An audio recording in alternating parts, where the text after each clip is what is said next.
वंदे मंथपाशक्तं दिव्यार्धकाकृतिं शिखाबन्धत्रयोपेतं भीष्मीमथकरार्चितम् अभ्रमं भङ्गरहितम् अजडं विमलं सदा आनन्दतीर्थमतुलं भजे तापत्रयापहम् मिथ्या सिद्धांत दुर्भांत विध्वंसन विचक्षणः जगतीर्थाख्यतरणिरु भासतां नो हृदम्बरे आसेतोराकुशाराग्रेः यो दिशो जितवान् मुहुः सत्यध्यानगुरुः पातु यतीन्द्रैरभिपूजितः ब्रह्मचर्य हरिप्रीति सुविद्यावादशालिनः इष्टदान् कर्तहर्तॄन्नः विद्यामान्यान् मुनीनुमः तपस्वाध्याय शुश्रूषा कृष्णपूजारतं मुनिं विश्वेशमिष्टतं वन्दे परिव्राट् चक्रवर्तिनं श्रीगुरुभ्यो नमः हरिः ओम् हरिः ओम् हरिः ओम्।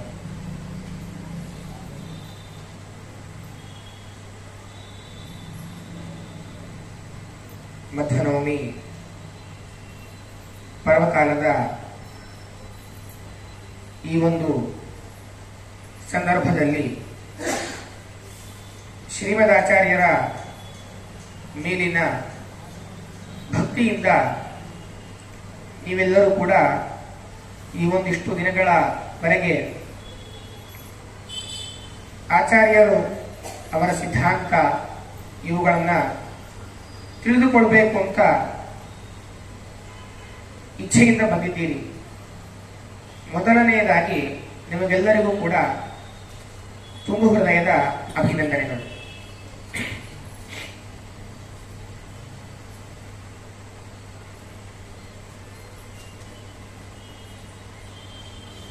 ನಾವೆಲ್ಲರೂ ಒಂದು ಶ್ಲೋಕವನ್ನು ಹೇಳ್ತೇವೆ. ಪ್ರಥಮೋ ಹನುಮಾನ್ ನಾಮ ದ್ವಿತೀಯೋ ಭೀಮಗೇವ ಚ ಪೂರ್ಣಪ್ರಜ್ಞಸ್ತೃತೀಯಸ್ತು ಭಗವತ್ಕಾರ್ಯ ಸಾಧಕಃ.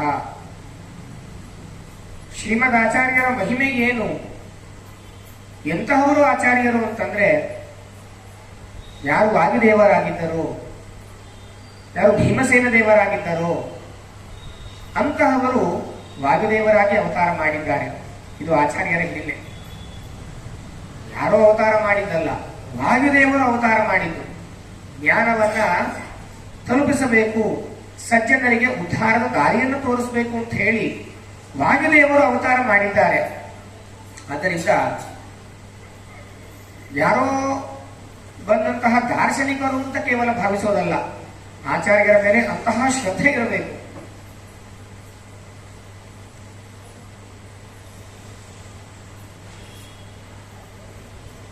ಪ್ರಾಕಸಂಕಲ್ಪದಲ್ಲಿ ರಾಘವೇಂದ್ರ ತೀರ್ಥರು ಶ್ರೀಮದ್ ಆಚಾರ್ಯರ ಬಗ್ಗೆ ಒಂದು ಮಾತನ್ನ ಹೇಳ್ತಾರೆ. ಪಾಪಾವಿದ್ಧ ದೈತ್ಯಪೂಗಾವಿದ್ಧ ಅಂತ. ವಾಯುದೇವರು ಹೇಗಿದ್ದಾರೆ ಅಂತಂದ್ರೆ ಅವರಿಗೆ ಪಾಪದ ಸಂಪರ್ಕವೇ ಇಲ್ಲ, ದೈತ್ಯರ ಉಪಟಳ ಇಲ್ಲ. ಅಂತಹವರು ಆಚಾರ್ಯರು. ಅನೇಕ ರೀತಿಯಲ್ಲಿ ಪಾಪದ ಪ್ರಸಕ್ತಿ ಜೀವನಿಗೆ ಆಗ್ತದೆ.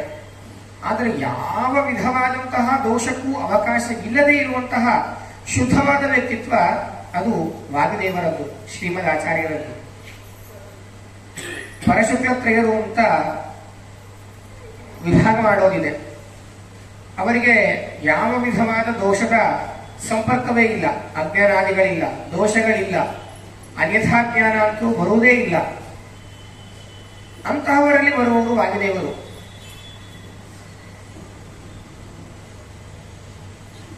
ದೈತ್ಯರಲ್ಲಿ ಅತ್ಯಂತ ನೀಚನಾದಂತಹ ಕಲಿ, ಅವನು ಎಲ್ಲರಿಂದಲೂ ಕೂಡ ಅನೇಕ ರೀತಿಯ ಪುಣ್ಯಕರವಲ್ಲದ ಕೆಲಸಗಳನ್ನು ಮಾಡಿಸ್ತಾ ಇರ್ತಾನೆ. ಒಬ್ಬರಿಬ್ಬರಿಗಲ್ಲ, ಎಂತೆಂತಹ ವ್ಯಕ್ತಿಗಳಿಗೇನೆ ಕಲಿಯ ಬಾಧೆ ಆಗೋದಿದೆ. ಆದರೆ ವಾಯುದೇವರಿಗೆ ಕಲಿಯ ಬಾಧೆ ಇಲ್ಲ. ಆದ್ದರಿಂದ ಅವರು ಉತ್ತಮರು. ಪಾಪಾವಿಧ ದೈತ್ಯಪೂಗಾವಿಧ ಅಂತ ರಾಘವೇಂದ್ರ ಶ್ರೀ ತೀರ್ಥರು ಉಲ್ಲೇಖ ಮಾಡಿ ವಾಯುದೇವರನ್ನು ಗುರುತಿಸಿದ್ದಾರೆ. ಅಂತಹ ಶ್ರೀಮದ್ ಆಚಾರ್ಯರ ಮಹಿಮೆ ಅದು ಅಷ್ಟಿಷ್ಟಲ್ಲ. ಸುಮಾರು ಒಂದು 12ನೇ ಶತಮಾನ, 800 ವರ್ಷಗಳ ಹಿಂದೆ ಅಂತ ಅಂದಾಜು ಮಾಡಬಹುದು. ಮಧ್ಯಗೇಹ ಭಟ್ಟ ದಂಪತಿಗಳಲ್ಲಿ ಶ್ರೀಮದಾಚಾರ್ಯರು ಅವತಾರ ಮಾಡಿದ್ದಾರೆ. ಅವರು ಅವತಾರ ಮಾಡಿದಂತಹ ಸ್ಥಳ ಪಾಜಕ ಕ್ಷೇತ್ರ. ಉಡುಪಿಯ ಹತ್ತಿರದಲ್ಲಿ ಇರುವಂತಹ ಪಾಜಕ ಎಂಬುವಂತಹ ಒಂದು ಊರಿನಲ್ಲಿ ಅವರು ಅವತಾರ ಮಾಡಿದ್ದಾರೆ. ವಿಜಯದಶಮಿ ಪರ್ವಕಾಲದಲ್ಲಿ ಆಚಾರ್ಯರ ಅವತಾರ ಆಶ್ವೀಜ ಮಾಸ ಶುಕ್ಲ ಪಕ್ಷ ದಶಮಿ ಎಂದು. ಹುಟ್ಟಿದಂತಹ ಮಗುವಿಗೆ ನಾಮಕರಣವನ್ನ ಮಾಡಿ ಇಟ್ಟಂತಹ ಹೆಸರು ವಾಸುದೇವ ಅಂತ ಸುಮಧ್ವಜದಲ್ಲಿ ಉಲ್ಲೇಖ ಮಾಡ್ತಾರೆ. ಜ್ಞಾನಾರ್ಥಮೇವ ಯದಭೂದಸುದೇವ ಯೇಷಃ ಯದ್ವಾಸುದೇವ ಪದಭಕ್ತಿರತಃ ಸದಾಸೋ ತದ್ವಾಸುದೇವ ಪದಮನ್ವವದನ್ ಸುರೇಂದ್ರಾಃ ತಾತೇನ ಯನ್ನಿಗದಿತಂ ಸುತನಾಮಕರ್ತ್ರ. ಜ್ಞಾನಕ್ಕೋಸ್ಕರವಾಗಿಯೇ ಅವತಾರ ಮಾಡಿದಂತಹವರು. ಜ್ಞಾನಾರ್ಥಮೇವ ಯದಭೂ ಅಸುದೇವ ವೇಷಃ. ಅಸು ಅಂತಂದ್ರೆ ಇಂದ್ರಿಯಗಳು, ಅಸುದೇವ ಪ್ರಾಣದೇವ. ಜ್ಞಾನಕ್ಕೋಸ್ಕರ ಅವತಾರ ಮಾಡಿದಂತಹ ಪ್ರಾಣದೇವರು. ಆದ್ದರಿಂದ ವಾಸುದೇವ. ಅಂದ್ರೆ ಜ್ಞಾನ. ಜ್ಞಾನಕ್ಕೋಸ್ಕರವಾಗಿಯೇ ಅವತಾರ ಮಾಡಿದಂತಹ ವಾಯುದೇವರು ವಾಸುದೇವ. ಅಥವಾ ಯದ್ವಾಸುದೇವ ಪದ ಭಕ್ತಿರತಃ ಸದಾಸೌ. ಯಾವಾಗಲೂ ಕೂಡ ವಾಸುದೇವ ನಾಮಕ ಪರಮಾತ್ಮ, ಆ ವಾಸುದೇವನಲ್ಲಿ ಭಕ್ತಿ ಉಳ್ಳವರು. ಆದ್ದರಿಂದಲೂ ಅವರು ವಾಸುದೇವರು. ಹೀಗೆ ಆ ಮಗುವಿಗೆ ವಾಸುದೇವ ಅಂತ ಇಟ್ಟಂತಹ ಹೆಸರು ಅತ್ಯಂತ ಸಾರ್ಥಕವಾದದ್ದು ಅಂತ ಕೊಂಡಾಡಿದರಂತೆ. ನಾಮಕರಣ ಏನೋ ಆಯಿತು. ಅನೇಕ ರೀತಿಯ ಬಾಲಲೀಲೆಗಳು ನೀವು ಒಂದು 3 ದಿನಗಳ ಪ್ರವಚನದಲ್ಲಿ ಕೇಳಿದ್ದೀರಿ ಅಂತ ಭಾವಿಸಿದ್ದೇನೆ. ಅನೇಕ ರೀತಿಯ ಬಾಲಲೀಲೆಗಳು. ಗೋಪುಚ್ಛವನ್ನು ಹಿಡಿದುಕೊಂಡು ಹೋಗಿದ್ದಾಗಿರಬಹುದು, ಚಿಕ್ಕ ಮಗುವಿದ್ದಾಗಲೇ ಅನೇಕ ದೇವಸ್ಥಾನಗಳ ದರ್ಶನವನ್ನ ಮಾಡಿದ್ದಿರಬಹುದು, ವೇದಾಂತ ಸಾಮ್ರಾಜ್ಯವನ್ನು ಸ್ವೀಕಾರ ಮಾಡಿದ್ದಾಗಿರಬಹುದು, ಅಲ್ಲಿ ಅನೇಕ ವಾದಿಗಳ ನಿಗ್ರಹ, ಅನೇಕ ಗ್ರಂಥಗಳ ರಚನೆ, ಹೀಗೆ ಅದ್ಭುತವಾಗಿ ಅನೇಕ ರೀತಿಯ ಲೀಲೆಗಳನ್ನು ತೋರಿಸಿದ್ದಾರೆ. ಸುಮಧ್ವಜದಲ್ಲಿ ಒಂದು ಮಾತನ್ನು ಹೇಳ್ತಾರೆ. ಗಮನಾಸನ ಸಂಕಥಾದಿ ಲೀಲಾ ಸ್ಮೃತಿ ಮಾತ್ರೇಣ ಭವಾಪವರ್ಗದಾತ್ರೀ.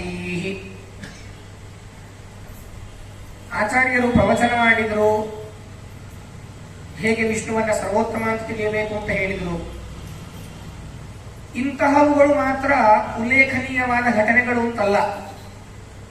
ಪೂಜೆ ಮಾಡಿದರು, ಪ್ರವಚನ ಮಾಡಿದರು, ದೇವರ ಮಹಿಮೆಯನ್ನ ಹೇಳಿದರು. ಇದು ಮಾತ್ರ ಉಲ್ಲೇಖನೀಯವಾದ ಘಟನೆಗಳು ಅಂತಲ್ಲ. ಗಮನಾಸನ ಸಂಕಥಾದಿ ಲೀಲಾಹ. ಆಚಾರ್ಯರು ನಡೆದರು, ಆಚಾರ್ಯರು ಕೂತರು. ಈ ರೀತಿಯ ಘಟನೆಗಳು ಕೂಡ ಸ್ಮೃತಿ ಮಾತ್ರೇಣ ಭವಾಪ ವರ್ಗದಾತ್ರೀ. ಸಂಸಾರವನ್ನ ಕಡಿದು ಅದು ಮೋಕ್ಷಕ್ಕೆ ದಾರಿ ಮಾಡಿಕೊಡುವಂತಹ ಘಟನೆಗಳಂತೆ. ಇದು ಆಚಾರ್ಯರ ವೈಶಿಷ್ಟ್ಯ.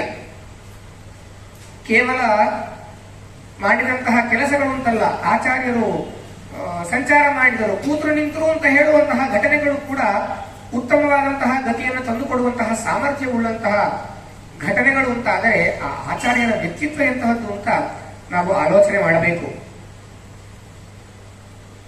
ಅಂತಹ ಆಚಾರ್ಯರು ವಾಸುದೇವನಾಗಿದ್ದಾಗ ಒಂದು ಬಾರಿ ಹಾಲು ಕುಡಿಲಿಕ್ಕೆ ಅನುಕೂಲವಾಗಲಿ ಅಂತ ಹೇಳಿ ಗೋದಾನವನ್ನ ಮಾಡಿದರಂತೆ. ಪೂರ್ವಾಲಯ ಸ್ವಸುತಸು ನುತಯ ಪ್ರಜಾತಃ. ಪೂರ್ವಾಲಯ ಅಂತ ಹೇಳಿ ಉಲ್ಲೇಖ ಮಾಡಿದ್ದಾರೆ ಅವನ ಹೆಸರು. ಆಚಾರ್ಯರಿಗೆ ಗೋದಾನ ಮಾಡಿದ್ರಿಂದ, ಆ ಮಗುವಿಗೆ ಹಾಲು ಕುಡಿಲಿಕ್ಕೆ ಅನುಕೂಲವಾಗಲಿ ಅಂತ ಗೋದಾನ ಮಾಡಿದ್ರಿಂದ ಆದಂತಹ ಲಾಭ ಏನು ಅಂತಂದ್ರೆ, ಆಚಾರ್ಯರ ಶಾಸ್ತ್ರವನ್ನೇ ಚೆನ್ನಾಗಿ ಕಲಿತು ಸ್ವಸುತ ಸೂನುತಯ ಪ್ರಜಾತಃ ನಿರ್ವಾಣ ಹೇತು ಮಲಭಿಷ್ಟ ಪರಾತ್ಮ ವಿದ್ಯಾಂ ದಾನಂ ಧ್ರುವಂ ಫಲತಿ ಪಾತ್ರಗುಣಾನುಕೂಲ್ಯಾತ್. ಪುನಃ ತನ್ನ ಮಗನಿಗೇನೆ ಮಗನಾಗಿ ಹುಟ್ಟಿ ಆಚಾರ್ಯರ ಗ್ರಂಥಗಳನ್ನ ಚೆನ್ನಾಗಿ ಓದಿ ಮೋಕ್ಷದ ದಾರಿಯನ್ನು ಹೇಳಿದನಂತೆ. ಸುಮಧ್ವಜದಲ್ಲಿ ಹೇಳ್ತಾರೆ, ದಾನಂ ಧ್ರುವಂ ಫಲತಿ ಪಾತ್ರಗುಣಾನುಕೂಲ್ಯಾತ್. ಉತ್ತಮರಾದಂತಹ ವ್ಯಕ್ತಿಗಳಿಗೆ ಕೊಟ್ಟಂತಹ ದಾನ ಅದು ನಿಶ್ಚಯವಾಗಿಯೂ ಒಳ್ಳೆಯ ಫಲವನ್ನೇ ತಂದುಕೊಡುತ್ತದೆ. ಆಚಾರ್ಯರಿಗೇನೆ ಅವನು ಅನುಕೂಲ ಆಗಲಿ ಅಂತ ಸೇವೆಯನ್ನ ಮಾಡಿದ್ದಾನಾದ್ದರಿಂದ ಅಂತಹ ಉತ್ತಮವಾದಂತಹ ಗತಿಯನ್ನೇ ಹೊಂದಿದ. ಇದು ತಿಳಿದು ಆದಂತಹ ಘಟನೆ ಅಲ್ಲ, ತಿಳಿಯದೇ ಆಗಿರುವಂತಹ ಘಟನೆ. ಹೀಗೆ ಆಚಾರ್ಯರ ವ್ಯಕ್ತಿತ್ವ ಒಂದೊಂದು ಕೂಡ ಬಹಳ ರೋಮಾಂಚನವಾದದ್ದು. ವಾಸುದೇವನಿಗೆ ಸನ್ಯಾಸವಾದ ನಂತರದಲ್ಲಿ ಗುರುಗಳು ಪೂರ್ಣಬೋಧ ಅಂತ ನಾಮಕರಣವನ್ನ ಮಾಡ್ತಾರೆ. ಗುಣಾನುರೂಪೋನ್ನತಿ ಪೂರ್ಣಬೋಧ ನಿತ್ಯ ಮುಷ್ಯ ನಾಮ ದ್ವಿಜವೃಂದ ವಂದಿತ. ಪೂರ್ಣಬೋಧ ಅಂತ ನಾಮಕರಣ ಮಾಡಿದರು. ಪುನಃ ವೇದಾಂತ ಸಾಮ್ರಾಜ್ಯದಲ್ಲಿ ಪಟ್ಟಾಭಿಷೇಕವಾದ ತರುವಾಯ ಆನಂದ ತೀರ್ಥ ಅಂತ ಅವರಿಗೆ ಹೆಸರನ್ನಾಗಿಟ್ರು. ಆನಂದ ತೀರ್ಥೇತಿ ಪದಂ ಗುರೂದಿತಂ ಬಭೂವ ತಸ್ಯಾತ್ಯನುರೂಪ ರೂಪಕಂ. ಎಲ್ಲವೂ ಕೂಡ ಅವರಿಗೆ ಅನ್ವರ್ಥವಾದಂತಹ ಹೆಸರುಗಳೇ. ಪೂರ್ಣಬೋಧ, ಪೂರ್ಣ ಪ್ರಜ್ಞ, ಪೂರ್ಣ ಅಂದರೆ ಎಲ್ಲ ವಿಷಯಕವಾದಂತಹ ಜ್ಞಾನವುಳ್ಳವರು, ಸರ್ವಜ್ಞರು. ಆದ್ದರಿಂದ ಅವರಿಗೆ ಪೂರ್ಣಬೋಧ ಅನ್ನುವಂತಹ ಹೆಸರನ್ನು ಹೌದು. ಆನಂದ ತೀರ್ಥ ಅಂತ ಅವರನ್ನ ಕರೆದರು. ಯಾಕೆ ಆಯಿತು? ಆನಂದಕರವಾದಂತಹ ಶಾಸ್ತ್ರಗಳನ್ನು ಕೊಟ್ಟವರವರು. ಆದ್ದರಿಂದ ಅವರಿಗೆ ಆನಂದ ತೀರ್ಥ ಅಂತ ಹೆಸರು ಬಂದದ್ದು ಕೂಡ, ಹೆಸರಿಟ್ಟದ್ದು ಕೂಡ ಸಾರ್ಥಕವೇ ಆಯಿತು. ಹೀಗೆ ಇಟ್ಟಂತಹ ಎಲ್ಲ ಹೆಸರುಗಳು ಸಾರ್ಥಕ ಆಗುವಂತಹ ರೀತಿಯ ದೊಡ್ಡದಾದಂತಹ ವ್ಯಕ್ತಿತ್ವವನ್ನ ಆಚಾರ್ಯರು ತೋರಿಸಿದ್ದಾರೆ. ಸೂರ್ಯ ಉದಯಿಸಿದರೆ ಸಾಕು, ಕತ್ತಲೆ ತನ್ನಷ್ಟಕ್ಕೆ ತಾನೇ ಹೋಗಿಬಿಡುತ್ತದೆ. ಸೂರ್ಯ ಉದಯಿಸಿ ಇನ್ನೇನೋ ಒಂದಿಷ್ಟು ಕೆಲಸ ಮಾಡಿ ನಂತರ ಕತ್ತಲೆ ಹೋಯಿತು ಅನ್ನುವಂತಹ ಪ್ರಸಕ್ತಿ ಇಲ್ಲ. ಸೂರ್ಯ ಹುಟ್ಟಿದ ಅಂದ್ರೆ ಕತ್ತಲೆ ಹೋಗಲೇಬೇಕು. ಆಚಾರ್ಯರು ಅವತಾರ ಮಾಡಿದರು ಅಂತಂದ್ರೆ ಎಲ್ಲ ಕಡೆಯಲ್ಲಿ ಇರುವಂತಹ ಅಜ್ಞಾನ ಎಂಬುವಂತಹ ಕತ್ತಲೆ, ಮಿಥ್ಯಾಜ್ಞಾನ ಎಂಬುವಂತಹ ಕತ್ತಲೆ, ಇವುಗಳೆಲ್ಲವೂ ಕೂಡ ನಾಶವಾಗಿ ತತ್ವಜ್ಞಾನ ಎನ್ನುವಂತಹ ಬೆಳಕು ಎಲ್ಲ ಕಡೆ ಎಲ್ಲರ ಹೃದಯಾಕಾಶದಲ್ಲಿ ಬೆಳಗಲಿಕ್ಕೆ ಆರಂಭವಾಗಿತ್ತು ಅಂತ ತಿಳಿಸಿ ಹೇಳ್ತಾರೆ. ಅನೇಕ ರೀತಿಯಲ್ಲ ಆದಂತಹ ಸಂಚಾರ ಮಾಡುವಂತಹ ಸಮಯದಲ್ಲಿ ದುರ್ಮತಗಳನ್ನ ಪ್ರಮಾಣ ಪುರಸ್ಸರವಾಗಿ ನಿರಾಕರಣೆಯನ್ನ ಮಾಡ್ತಾ, ಸತ್ಸಿದ್ಧಾಂತವನ್ನ ಎಲ್ಲ ಕಡೆಗೂ ಪ್ರಚಾರವನ್ನ ಮಾಡ್ತಾ ಅನೇಕ ರೀತಿಯ ಉಪಕಾರಗಳನ್ನ ಆಚಾರ್ಯರು ಮಾಡಿ ತೋರಿಸಿದ್ದಾರೆ. ಶ್ರೀಮದ್ ಭಾಗವತಕ್ಕೆ ವೇದವ್ಯಾಸರಿಗೆ ಸಮ್ಮತವಾಗುವ ರೀತಿಯಲ್ಲಿ ಶುದ್ಧವಾದಂತಹ ಪಾಠವನ್ನ ಆಯ್ಕೆ ಮಾಡಿ ಇದು ವೇದವ್ಯಾಸರಿಗೆ ಸಮ್ಮತವಾದಂತಹ ಪಾಠ ಅಂತ ತೋರಿಸಿಕೊಟ್ಟಂತವರು ಶ್ರೀಮದಾಚಾರ್ಯರು. ವಿಷ್ಣು ಸಹಸ್ರನಾಮದ ಪ್ರತಿಯೊಂದು ಶಬ್ದಗಳಿಗೂ, ಇನ್ನು ವಿಷ್ಣು ಸಹಸ್ರನಾಮ ಪಾರಾಯಣ ಮಾಡುವಾಗ ವಿಷ್ಣು ವಿಷ್ಣು ವಶಕ್ಕಾರು ಅಂತ ಹೇಳಿ ನಾವು ಏನು ಹೇಳಿರ್ತೇವೋ, ಪ್ರತಿಯೊಂದು ಶಬ್ದಗಳು ಕೂಡ ಅದು ದೇವರ ರೂಪಗಳು. ವಿಷ್ಣು ಅನ್ನೋದೊಂದು ದೇವರ ರೂಪ, ವಿಶ್ವ ಅದೊಂದು ದೇವರ ರೂಪ. ಹೀಗೆ 1000 ನಾಮಗಳಿದೆ ಅಲ್ಲಿ. ಪ್ರತಿಯೊಂದು ಶಬ್ದಕ್ಕೂ 100 ಅರ್ಥಗಳನ್ನು ಹೇಳಿದಂತಹ ಮಹಾನುಭಾವರು ಶ್ರೀಮದಾಚಾರ್ಯರು. ಪ್ರತಿಯೊಂದು ಶಬ್ದಕ್ಕೂ ವಿಶ್ವ ಅಂದ್ರೆ ಏನು, ಅದರ ಬಗ್ಗೆ ವ್ಯಾಖ್ಯಾನ ಮಾಡ್ತಾ ಮಾಡ್ತಾ ಮಾಡ್ತಾ ಮಾಡ್ತಾ 100 ಅರ್ಥಗಳನ್ನು ಹೇಳಿದಂತಹ ಮಹಾನುಭಾವರು ಆಚಾರ್ಯರು. ಒಂದು ಬಾರಿ ಎಲ್ಲ ವಿದ್ವಾಂಸರು ಕುಳಿತಂತಹ ಸಂದರ್ಭದಲ್ಲಿ ಆಕ್ಷೇಪವನ್ನು ಮಾಡ್ತಾರಂತೆ. 100 ಅರ್ಥ ಹೇಳಲಿಕ್ಕೆ ಶಕ್ತಿ ಇದ್ದರೆ ನೀವು ಹೇಳಬೇಕದನ್ನ ಅಂತ ಹೇಳ್ತಾರಂತೆ. ಆಚಾರ್ಯರು ಒಂದು ನಿಯಮವನ್ನ ಹೇಳ್ತಾರೆ. ನಾನು 100 ಅರ್ಥವನ್ನ ಹೇಳ್ತೇನೆ, ಆದ್ರೆ ಆ 100 ಅರ್ಥಗಳನ್ನ ಪುನಃ ನನಗೆ ವಾಪಸ್ ಒಪ್ಪಿಸಬೇಕು. ನೀವು ಒಪ್ಪಿಸ್ತೀರಿ ಅಂತಂದ್ರೆ ನಾನು ಆರಂಭ ಮಾಡ್ತೇನೆ ಅಂತ ಹೇಳ್ತಾರಂತೆ. ಇನ್ನೂ 100 ಆಗಿರೋದಿಲ್ಲ, ಅಷ್ಟರಲ್ಲಿಯೇ ಅಲ್ಲಿ ಇರುವಂತಹ ದೊಡ್ಡ ದೊಡ್ಡ ವಿದ್ವಾಂಸರು ಎಲ್ಲರೂ ಕೂಡ ಆಚಾರ್ಯರ ಪ್ರತಿಭೆಗೆ ಕರೆದೂಗಿ ಬಿಡ್ತಾರೆ. ಎಂತಹ ವ್ಯಕ್ತಿತ್ವ ಇವರದ್ದು, ಎಂತಹ ಜ್ಞಾನ ಇದು. ಹೀಗೆ ಅನೇಕ ವಾದಿಗಳ ನಿಗ್ರಹವನ್ನ ಮಾಡಿ, ಸಜ್ಜನರ ಉದ್ಧಾರವನ್ನ ಮಾಡಿ, ಅವರಿಂದಲೇನೆ ಸರ್ವಜ್ಞರು ಅಂತ ಕರೆಸಿಕೊಂಡಂತಹ ಮಹಾನುಭಾವರು ಶ್ರೀಮದಾಚಾರ್ಯರು. ಭಗವದ್ಗೀತೆಗೆ ಗೀತಾ ಭಾಷ್ಯ ಎಂಬುವಂತಹ ಗ್ರಂಥವನ್ನ ರಚನೆ ಮಾಡಿ ಅದನ್ನ ಗುರುಗಳಿಗೆ ಉಡುಗೊರೆ ರೂಪದಲ್ಲಿ ಗುರುದಕ್ಷಿಣೆಯಾಗಿ ಕೊಟ್ಟು ಉತ್ತರ ಭಾರತದತ್ತ ಪ್ರಯಾಣವನ್ನ ಮಾಡ್ತಾರೆ.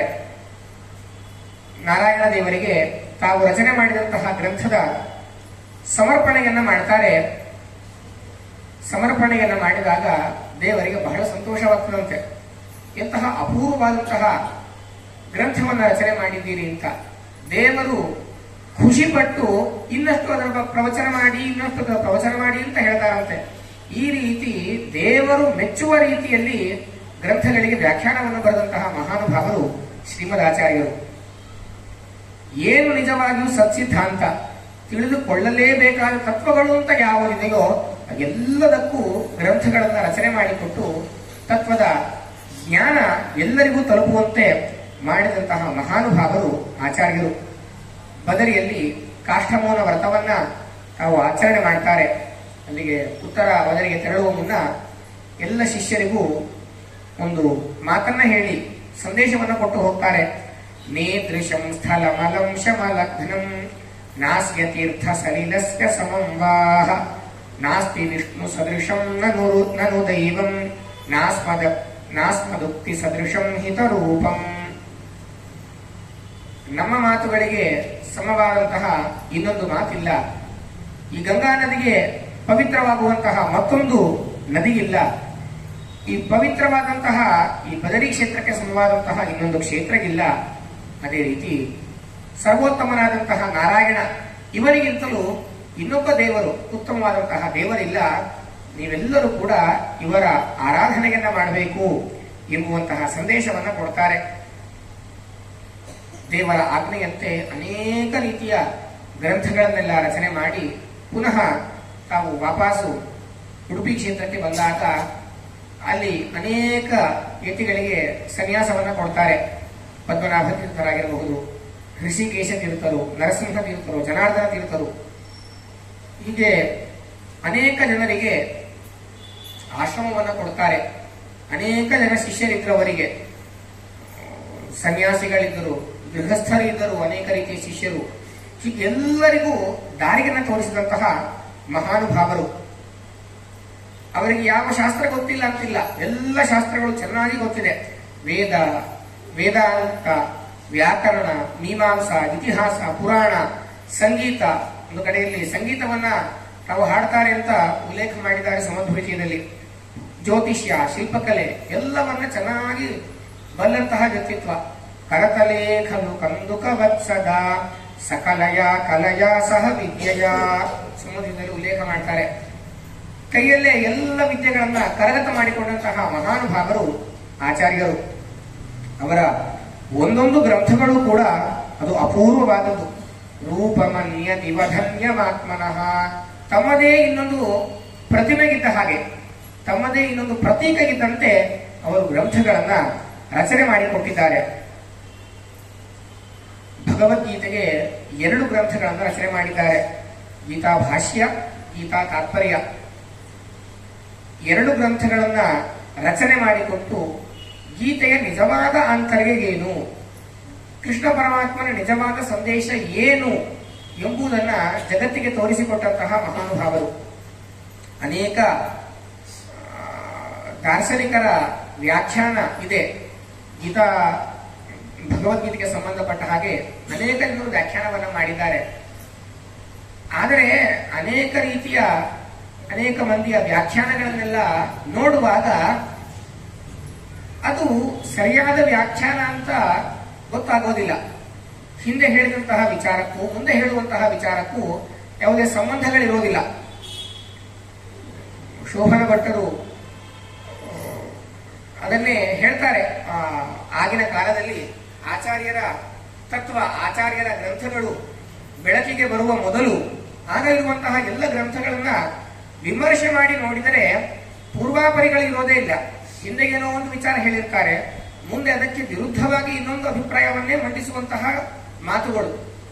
ಹೀಗೆ ಹಿಂದು ಮುಂದು ಗ್ರಂಥಗಳಿಗೆ ವಿಚಾರ ಮಾಡಿದರೆ ಸರಿಯಾದ ಅಭಿಪ್ರಾಯವನ್ನು ತಂದುಕೊಡುವಂತಹ ರಚನೆಗಳಿರೋದಿಲ್ಲ.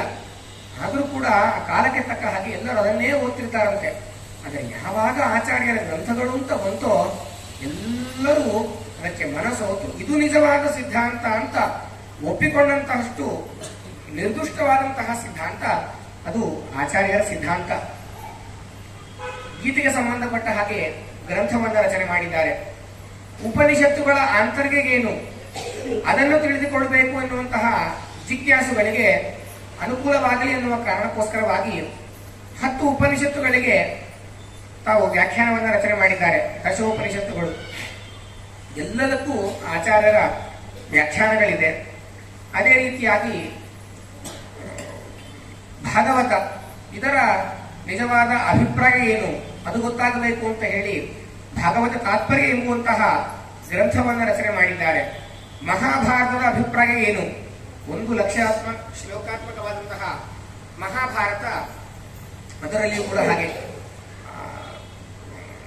ತಾತ್ಪರ್ಯ ನಿರ್ಣಯ, ಮಹಾಭಾರತ ತಾತ್ಪರ್ಯ ನಿರ್ಣಯದ ಆರಂಭದಲ್ಲಿಯೇ ಹೇಳ್ತಾರೆ 2ನೇ ಅಧ್ಯಾಯದಲ್ಲಿ, ಕ್ವಚಿತ್ ಗ್ರಂಥಾನ್ ಪಕ್ಷಿಪಂಕ್ತಿ ಕ್ವಚಿತ್ ಅಂತರಿತಾನಿ ಚ ಕುರಿಯು ಕ್ವಚಿಚ್ಚ ವ್ಯತ್ಯಾಸಂ.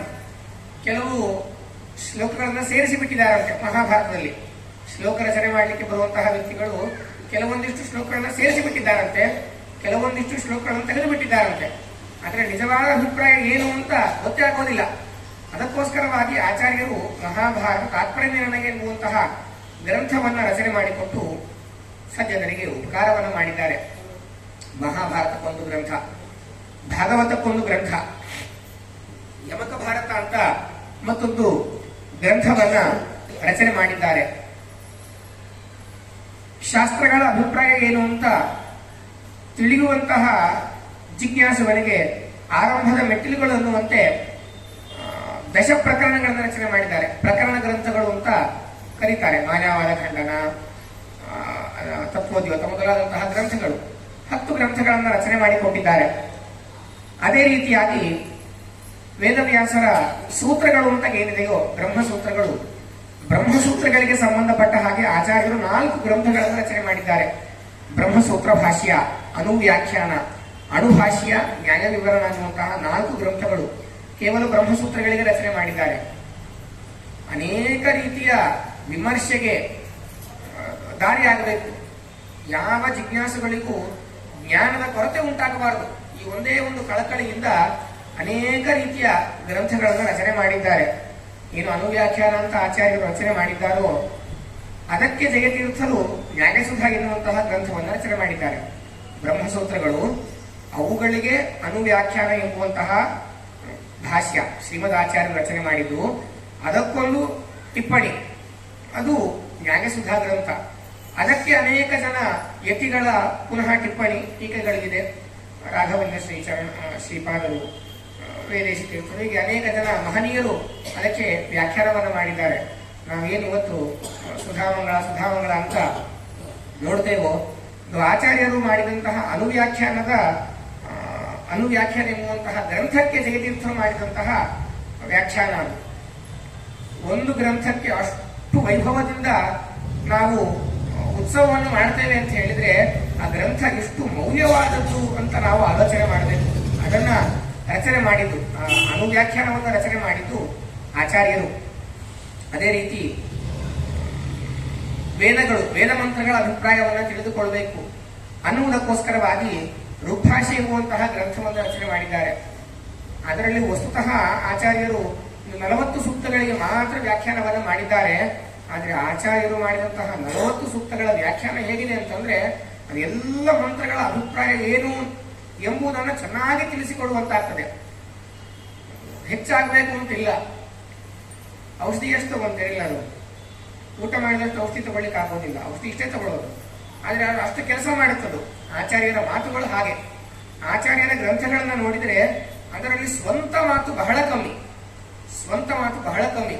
ಆಚಾರ್ಯರು ಏನಿಲ್ಲ, ಬೇರೆ ಬೇರೆ ಕಡೆ ಇರುವಂತಹ ಗ್ರಂಥಗಳ ವೇದವ್ಯಾಸ ದೇವರ ಮಾತುಗಳು ಏನಿದೆಯೋ ಅದನ್ನ ಉಲ್ಲೇಖ ಮಾಡಿಬಿಡ್ತಾರೆ. ಹೀಗೆ ವೇದವ್ಯಾಸರು ಹೇಳಿದ್ದಾರೆ ಅಂತ ಹೇಳಿ ಉಲ್ಲೇಖ ಮಾಡಿಬಿಡ್ತಾರೆ. ತಮ್ಮ ಮಾತು ಬಹಳ ಬಹಳ ಅಲ್ಪ. ಉಪನಿಷತ್ತುಗಳ ಆಚಾರ್ಯರ ಭಾಷ್ಯವನ್ನು ತೆಗೆದು ನೋಡಿದ್ರೆ ಹಾಗೆ ಉಪನಿಷತ್ತಿನಲ್ಲಿ ಮಂತ್ರ ಇರುತ್ತದೆ. ಅದಕ್ಕೆ ಸಂಬಂಧಪಟ್ಟ ಹಾಗೆ ಬೇರೆ ಬೇರೆ ಪುರಾಣಗಳಲ್ಲಿ ವೇದವ್ಯಾಸದೇವರು ಎಲ್ಲೆಲ್ಲಿ ಮಾತುಗಳನ್ನು ಹೇಳಿದ್ದಾರೋ ಆ ಮಾತುಗಳನ್ನ, ಆ ಶ್ಲೋಕಗಳನ್ನು ಉಲ್ಲೇಖ ಮಾಡಿ ಅದರ ಅರ್ಥವನ್ನ ಜನರೇ ತಿಳಿದುಕೊಳ್ಳಬೇಕು. ಈ ರೀತಿ ಅನುಕೂಲ ಮಾಡಿದಂತಹ ಮಹಾನುಭಾವರು ಆಚಾರ್ಯರು. ಬರೀ ದೇವರ ಮಹಿಮೆ ಹೇಳಿದ್ರು ಏನು ಯಾವುದು ಅರ್ಥನೇ ಆಗೋದಿಲ್ಲ, ಸೂತ್ರ ಅರ್ಥ ಆಗೋದಿಲ್ಲ, ಭಾಷೆಗಳ ಅರ್ಥ ಆಗೋದಿಲ್ಲ, ವೇದ ಮಂತ್ರಗಳಂತೂ ದೂರ ಉಳಿದು ಹೋಯಿತು. ವೇದ ಮಂತ್ರಗಳ ಅರ್ಥವನ್ನು ತಿಳಿದುಕೊಳ್ಳಿಕ್ಕೆ ಅನುಕೂಲ ಆಗುವಂತಹ ಬ್ರಹ್ಮಸೂತ್ರಗಳು ಎಲ್ಲ ದೂರ ಉಳಿದು ಹೋಯಿತು. ಸಾಮಾನ್ಯ ಜನರಿಗೆ ಏನು ಅನುಕೂಲ ಮಾಡಿಕೊಟ್ರು ಅಂತಂದ್ರೆ ಅದು ಅನೇಕ ಗ್ರಂಥಗಳ ರಚನೆ ಮಾಡಿದ್ದಾರೆ. ಸದಾಚಾರ ಸ್ಮೃತಿ ಇಂಥ ಒಂದು ಗ್ರಂಥವನ್ನು ರಚನೆ ಮಾಡಿದ್ದಾರೆ. ಹೇಗಿರಬೇಕು ಮನುಷ್ಯ ಬೆಳಗ್ಗೆ ಎದ್ದಾಗಿನಿಂದ ಮಲಗುವವರೆಗೆ ಹೇಗೆ ಅವನ ಆಚಾರವನ್ನು ಉಳಿಸಿಕೊಳ್ಬೇಕು, ಏನೇನು ಮಾಡಬೇಕು ಚೆನ್ನಾಗಿ ಅದರಲ್ಲಿ ಉಲ್ಲೇಖ ಮಾಡಿದ್ದಾರೆ. ಅದೇ ರೀತಿ ತಂತ್ರಸಾರ ಅಂತ ಗ್ರಂಥವನ್ನು ರಚನೆ ಮಾಡಿದ್ದಾರೆ. ಪೂಜೆ ಹೇಗೆ ಮಾಡಬೇಕು, ದೇವರ ಪೂಜೆ ಹೇಗೆ ಮಾಡಬೇಕು.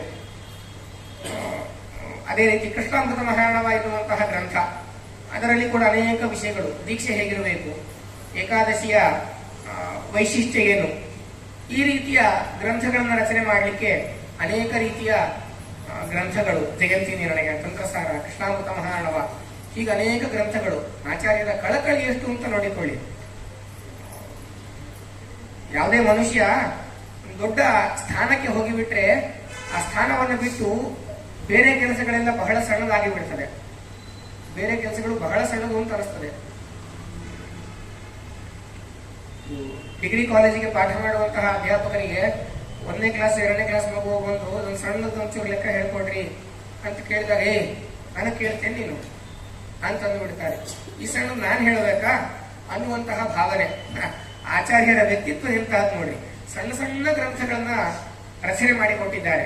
ಅನುಕೂಲ ಆಗಬೇಕು, ಯಾರು ಕೂಡ ತಪ್ಪು ದಾರಿಯನ್ನು ಹಿಡಿಬಾರದು. ವಿದ್ಯಾಮಾನ್ಯ ತೀರ್ಥರು ಒಂದು ಮಾತನ್ನು ಹೇಳ್ತಿದ್ರಂತೆ. ಅವರಿಗೆ ಬಹಳ ವಯಸ್ಸಾಗಿ ಬಿಟ್ಟಿತ್ತು.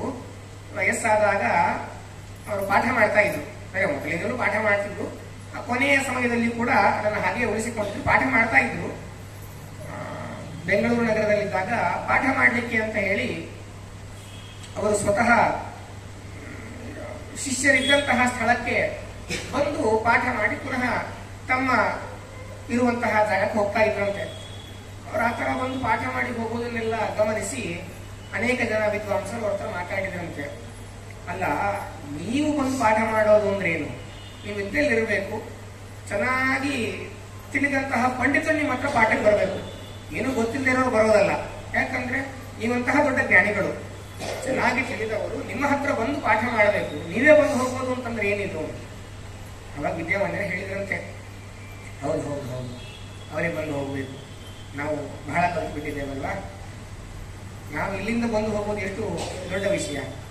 ಆಚಾರ್ಯರು ಜ್ಞಾನದ ಉಪದೇಶ ಮಾಡಬೇಕು ಅಂತ ಹೇಳಿ ಸತ್ಯಲೋಕದಿಂದ ಅವತಾರ ಮಾಡಿದ್ದಾರೆ. ಆಚಾರ್ಯರ ಒಂದು ಜ್ಞಾನ ಕೊಡಬೇಕು ಅನ್ನುವಂತಹ ಹಂಬಲದ ನಮ್ದೇನು ಒಂದು ಇದ್ದಲ್ಲಿಗೆ ಬಂದು ವಿಷಯವನ್ನ ಹೇಳೋದು ಒಂದು ದೊಡ್ಡ ವಿಷಯವಾ? ಹಾಗನ್ನಿಸ್ತದೆ ನಿಮಗೆ ಎಂತ ಪ್ರಶ್ನೆ ಮಾಡಿದ್ರಂತೆ. ಹೀಗೆ ಆಚಾರ್ಯರ ವ್ಯಕ್ತಿತ್ವ ಏನು, ನಮ್ಗೆ ಯಾಕೆ ಬೇಕು ಅಂತ ಬಿಟ್ಟು ಕೂತಿದ್ರೆ ಏನಾಗ್ತಿತ್ತು? ಅಲ್ಲ, ವೇದವ್ಯಾಸರ ಬಳಿಯಲ್ಲಿ ಹೋದಾಗ, ಬದರಿಗೆ ಹೋದಾಗ ಅವ್ರು ಹೇಳಿದ್ರಂತೆ, ನಾನು ಬಿಟ್ಟು ಹೋಗೋದಿಲ್ಲ ಸ್ವಾಮಿ, ಇಲ್ಲಿಯೇ ಇರ್ತೇನೆ ಅಂತ ವೇದವ್ಯಾಸರು ಹೇಳಿದ್ರಂತೆ. ಭೂಮಿಯಲ್ಲಿ ಅನೇಕ ಜನ ಸಜ್ಜನರಿದ್ದಾರೆ. ಕೆಸರಲ್ಲಿ ಮುಳುಗಿ ಹೋದಂತಹ ಮಣಿ ಹೇಗೆ ಪ್ರಕಾಶವನ್ನು ಬೀರೋದಿಲ್ವೋ ಹಾಗೆ ಸಜ್ಜನರು ಜ್ಞಾನವಿಲ್ಲದೆ, ಪ್ರಕಾಶವಿಲ್ಲದೆ ಹೊಳಪನ್ನು ಕಳೆದುಕೊಂಡು ಬಿಟ್ಟಿದ್ದಾರೆ.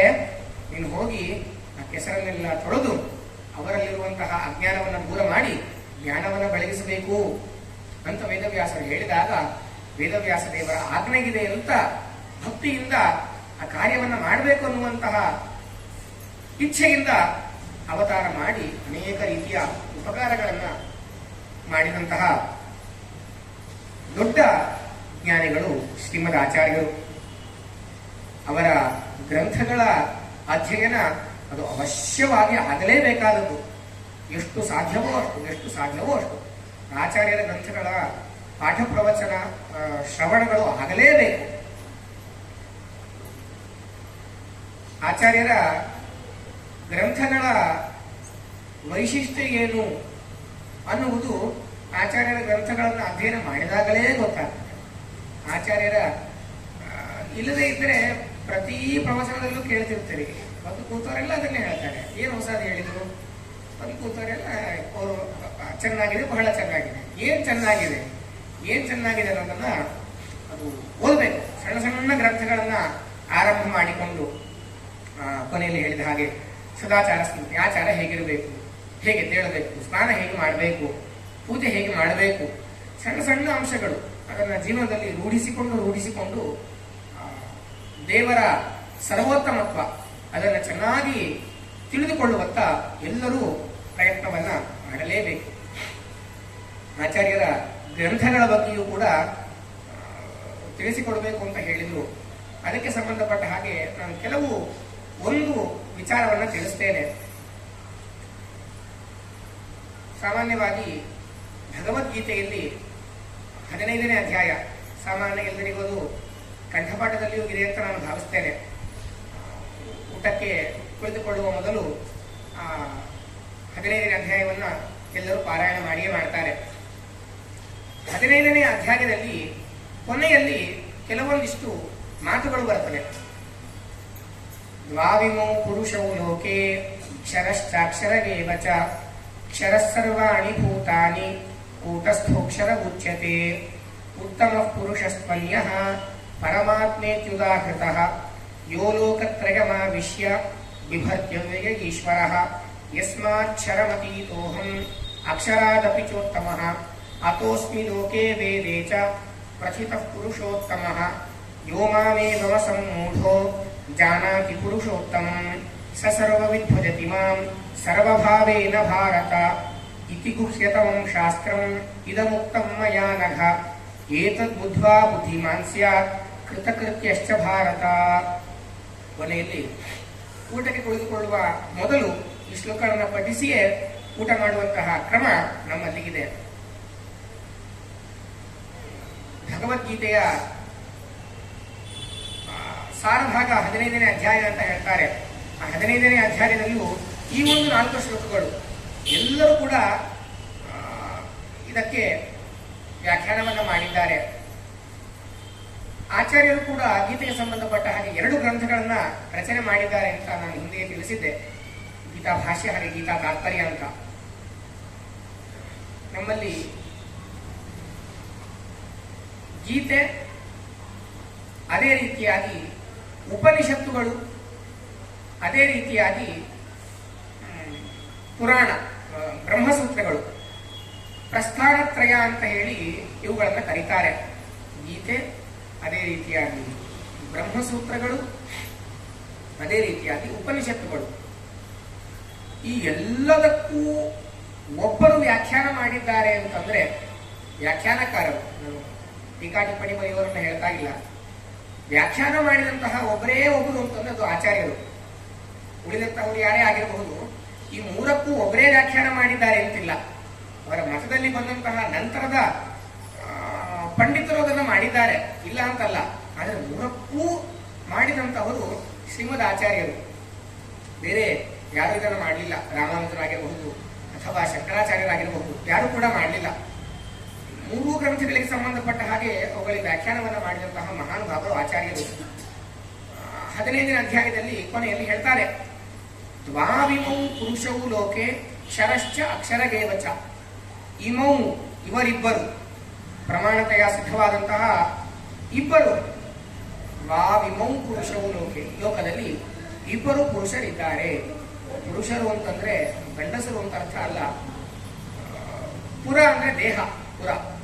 ಪುರಿಶೇತೆ, ಪುರದಲ್ಲಿ ಇರುವವರು, ದೇಹವನ್ನ ಧರಿಸುವಂತಹ ವ್ಯಕ್ತಿಗಳು, ಜೀವಿಗಳು, ಅವರಿಬ್ಬರಿದ್ದಾರಂತೆ.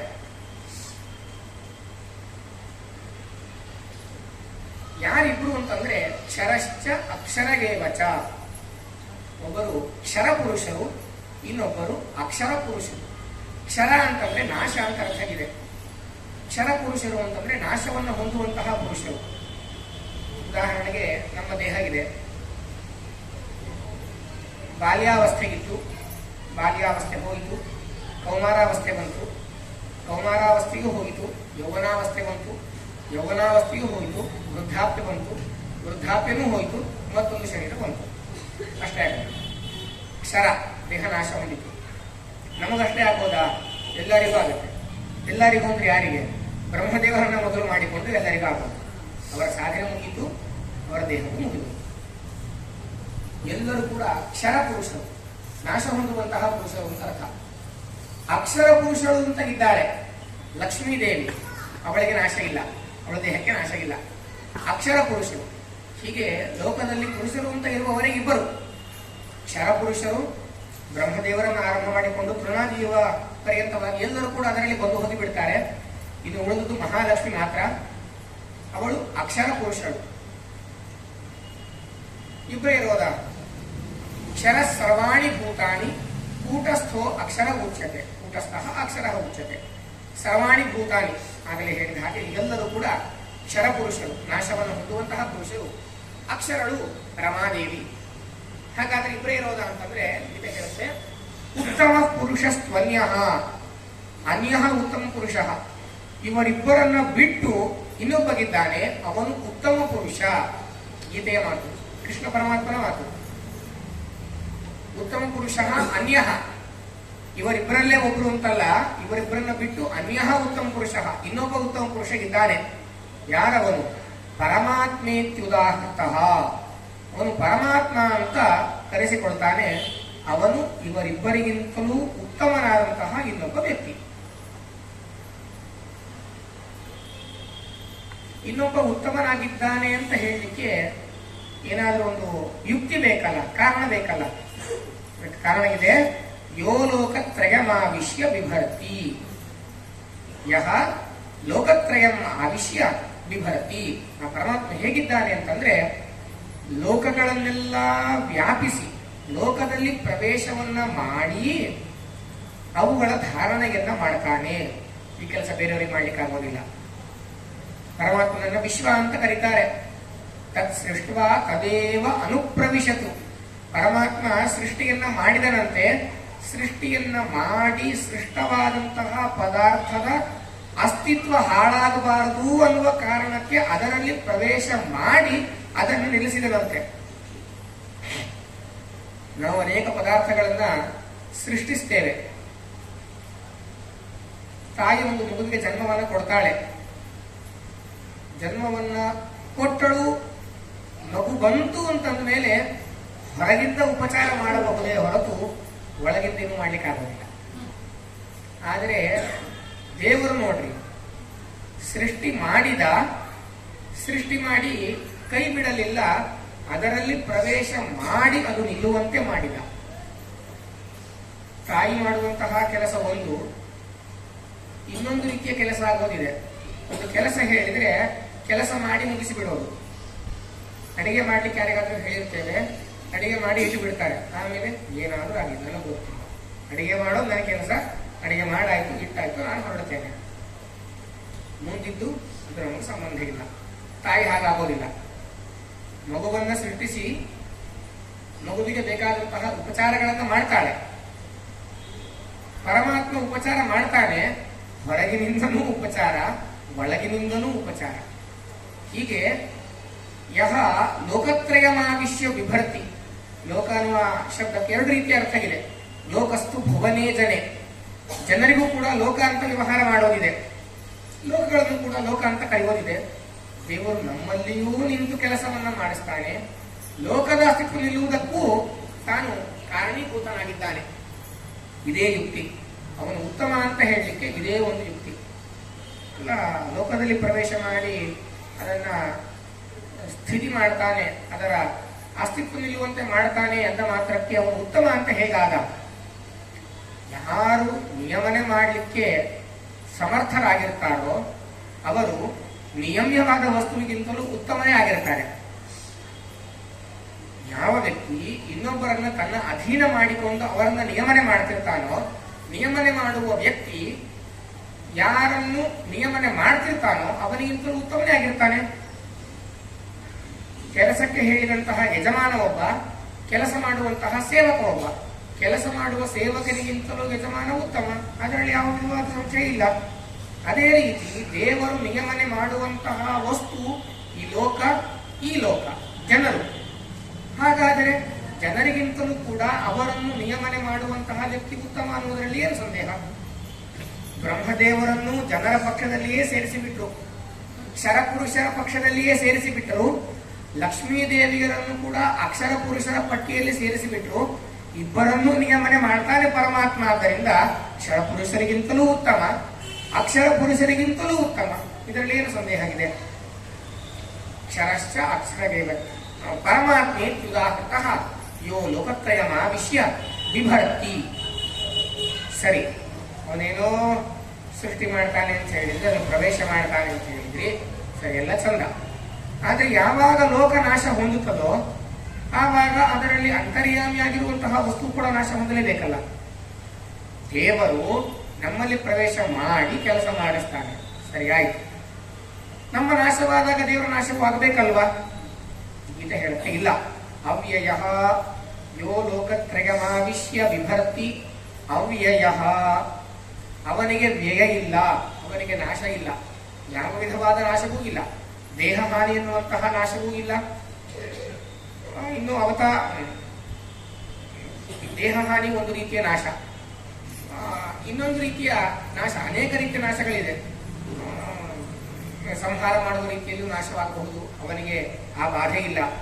ದೇಹ ಹಾನಿಯಂತೂ ಆಗೋದೇ ಇಲ್ಲ. ಅಪೂರ್ಣತ್ವ ಇಲ್ಲ, ಅದು ಒಂದು ವಿಧವಾದಂತಹ ದೋಷ. ಹೀಗೆ ಯಾವ ವಿಧವಾದ ದೋಷಗಳ ಪ್ರಸಕ್ತಿಯೇ ಅವನಿಗಿಲ್ಲ. ಅದು ಹೇಗೆ ಸಾಧ್ಯ? ಇಂತಹ ವ್ಯಕ್ತಿತ್ವ ಹೇಗಿರಲಿಕ್ಕೆ ಸಾಧ್ಯ ಅಂತಂದ್ರೆ ಈಶ್ವರ ಅಂತ ಹೇಳಿದ್ರು. ಅದು ಅವನ ಐಶ್ವರ್ಯ, ಅದು ಅವನ ಸಾಮರ್ಥ್ಯ, ಅದು ದೇವರ ವ್ಯಕ್ತಿತ್ವ. ಅದು ಪುರಾಣಗಳಲ್ಲಿ ಉಪನಿಷತ್ತುಗಳಲ್ಲಿ ಹೇಳ್ತಾರೆ, ಆಸೀನೋ ದೂರಂ ವ್ರಜತಿ ಶಯನೋ ಯಾತಿ ಸರ್ವತಃ. ಆಸೀನಃ ದೂರಂ ವ್ರಜತಿ, ಪರಮಾತ್ಮ ಕುಳಿತಲ್ಲಿಯೇ ಕುಳಿತಿರ್ತಾನಂತೆ, ಆದ್ರೂ ದೂರಕ್ಕೆ ಹೋಗ್ತಾನಂತೆ. ಆಸೀನಃ ದೂರಂ ವ್ರಜತಿ ಶಯಾನೋ ಯಾತಿ ಸರ್ವತಃ, ಮಲ್ಕೊಂಡಿರ್ತಾನಂತೆ, ಎಲ್ಲ ಕಡೆ ಹೋಗ್ತಿರ್ತಾನಂತೆ. ಅದು ಹೇಗೆ ಸಾಧ್ಯ? ಐಶ್ವರ್ಯ ಅಂತ ಹೇಳ್ತಾರೆ. ಅದವನ ವ್ಯಕ್ತಿತ್ವ, ಅದವನ ಐಶ್ವರ್ಯ, ಅದವನ ಸಂಪತ್ತಿ. ಕೂತಲ್ಲೇ ಕುಳಿತಿದ್ದರೂ ಎಲ್ಲ ಕೆಲಸವನ್ನ ಮಾಡುವಂತಹ ಸಾಮರ್ಥ್ಯ ಅದು. ಗೀತೆ ಅದನ್ನೇ ಹೇಳಿದ್ರು. ಯೋ ಲೋಕತ್ರಯ ಮಾವಿಷ್ಯ ಬಿಭರ್ತಿ, ಅವನಿಗೆ ನಾಶ ಉಂಟಾ? ಇಲ್ಲ, ಅವನು ಅವ್ಯಯ. ಅದು ಹೇಗೆ ಸಾಧ್ಯ? ಈಶ್ವರ. ಐಶ್ವರ್ಯ ಇರುವುದರಿಂದ ಅವನನ್ನು ಈಶ್ವರ ಅಂತ ಕರೀತಾರೆ ಪರಮಾತ್ಮ. ಅವನು ಯಾರು? ಆ ಈಶ್ವರ ಯಾರು? ಈ ಉತ್ತಮನಾದ ವ್ಯಕ್ತಿ ಯಾರು? ದೇವರು ಹೇಳ್ತಾನೆ, ಆ ಉತ್ತಮನಾದ ವ್ಯಕ್ತಿ ಬೇರೆ ಯಾರು ಅಲ್ಲ, ನಾನೇ ಅಂತ ಕೃಷ್ಣ ಹೇಳ್ತಿದ್ದಾನೆ. ಯಸ್ಮಾತ್, ಯಾವ ಕಾರಣದಿಂದ, ಕ್ಷರಂ ಅತೀತೋಹಂ, ಯಾವ ಕಾರಣದಿಂದ ನಾನು ಕ್ಷರಪುರುಷರನ್ನ ಮೀರಿ ನಿಂತಿದ್ದೇನೋ, ಅಕ್ಷರಾದಪಿ ಚೋತ್ತಮ, ಅಕ್ಷರಳಾದಂತಹ ರಮಾದೇವಿಗಿಂತಲೂ ಉತ್ತಮನಾಗಿ ನಿಂತಿದ್ದೇನೋ, ಅತೋಸ್ಮಿ ಲೋಕೆ ವೇದೇಚ ಪ್ರಥಿತ ಪುರುಷೋತ್ತಮ. ಆದ್ದರಿಂದಲೇ ಲೋಕದಲ್ಲಿ, ವೇದದಲ್ಲಿ ನಾನು ಪುರುಷೋತ್ತಮ ಅಂತ ಕರೆಸಿಕೊಂಡಿದ್ದೇನೆ, ಉತ್ತಮ ಪುರುಷ ಅಂತ ಕರೆಸಿಕೊಂಡಿದ್ದೇನೆ. ವೇದಗಳು ನಿರ್ದುಷ್ಟವಾದಂತಹ ಅಪೌರುಷೇಯವಾದ ಗ್ರಂಥಗಳು. ಲೋಕ ಅಂತಂದ್ರೆ ಲೌಕಿಕವಾದ ಗ್ರಂಥಗಳು. ಲೌಕಿಕ ಗ್ರಂಥಗಳು ಅಂತಂದ್ರೆ ಪುರುಷರಿಂದ ನಿರ್ಮಿತವಾದಂತಹ ಗ್ರಂಥಗಳು. ಬ್ರಹ್ಮಸೂತ್ರಗಳಾಗಿರಬಹುದು, ದೇವರಿಂದಲೇ ನಿರ್ಮಿತವಾದದ್ದು, ಅಂತೂ ನಿರ್ಮಿತವಾದದ್ದು. ಎಲ್ಲವೂ ಕೂಡ ಲೋಕೆ ಅಂತ, ಲೌಕಿಕ ಗ್ರಂಥಗಳು ಅಂತ ಆಗ್ತದೆ. ಲೌಕಿಕ ಗ್ರಂಥ ಅಂದ್ರೆ ಹರಟೆ ಕಥೆ ಕಾದಂಬರಿ ತಿಳಿಯೋದಲ್ಲ, ರಚಿತವಾದಂತಹ ಗ್ರಂಥಗಳು, ಪುರಾಣಗಳಾಗಿರಬಹುದು, ಸೂತ್ರಗಳಾಗಿರಬಹುದು.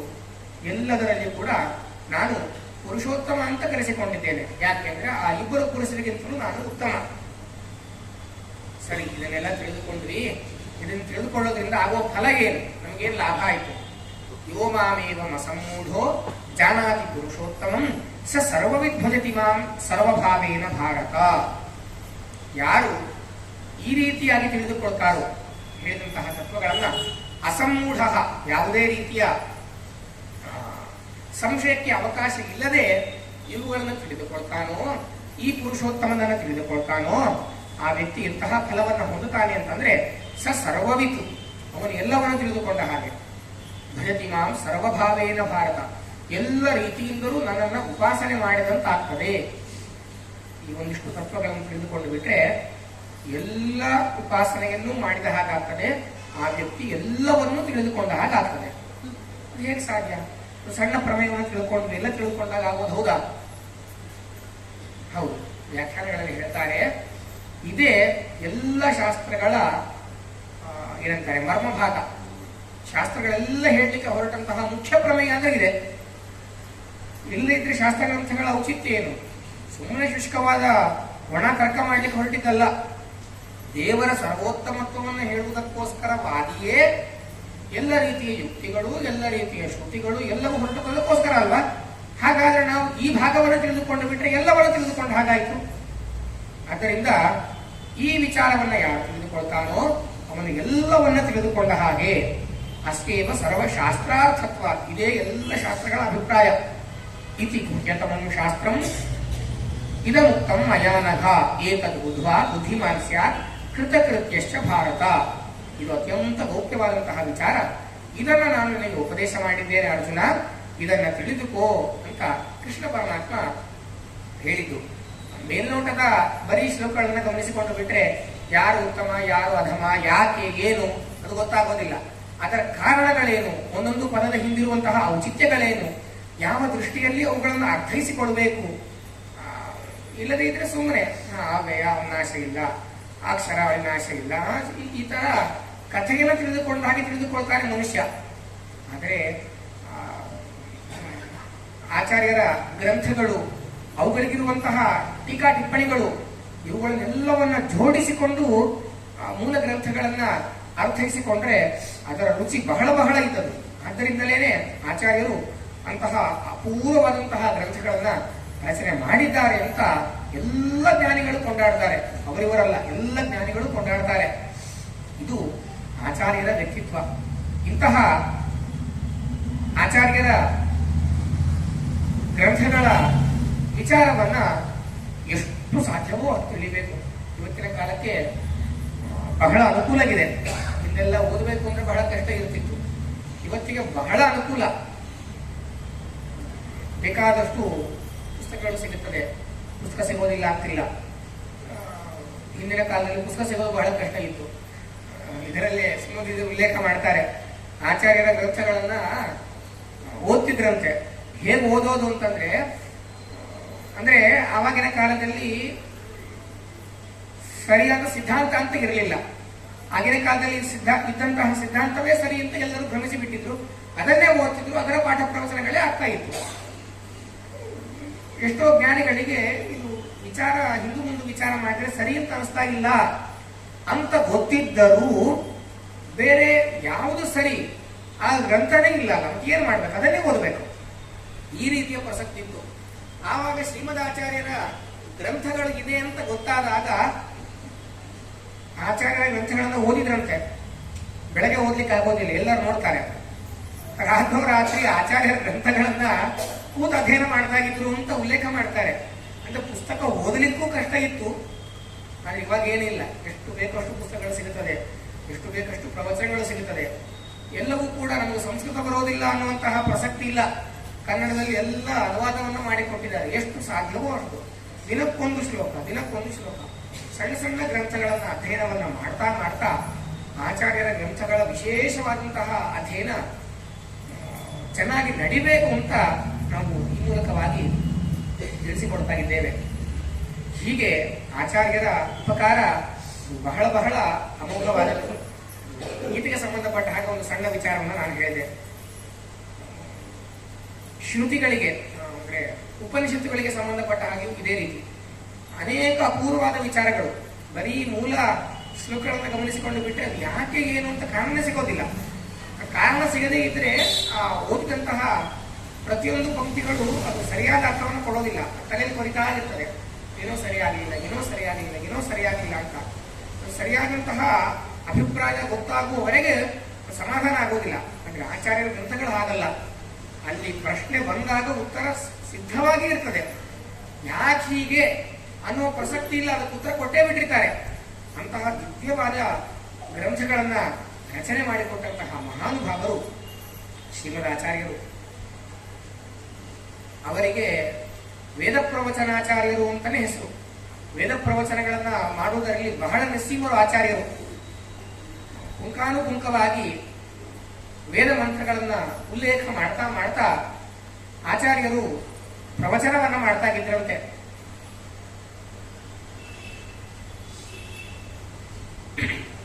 ಆಚಾರ್ಯರ ಪ್ರವಚನಗಳು, ಆಚಾರ್ಯರ ಗ್ರಂಥಗಳು ಎಲ್ಲ ಕಡೆಯಲ್ಲಿ ಹಾಗೆ ಅನೇಕ ರೀತಿಯ ಯುಕ್ತಿಗಳು, ಅನೇಕ ರೀತಿಯ ಪ್ರಮಾಣಗಳು. ಒಂದು ವಿಷಯವನ್ನ ಸಾಧನೆ ಮಾಡಬೇಕು ಅಂತ ಹೇಳಿದರೆ ನಾರಾಯಣ ಸರ್ವೋತ್ತಮ, ಈ ವಿಚಾರವನ್ನ ಸಾಧನೆ ಮಾಡಬೇಕು. ಸಾಧನೆ ಮಾಡಬೇಕು ಅಂದ್ರೆ ಏನು? ಸುಮ್ಮನೆ ಒಂದೆರಡು ಸ್ಟೇಟ್ಮೆಂಟ್ ಕೊಟ್ಟು ಬಿಟ್ರೆ ನಡೆಯೋದಿಲ್ಲ.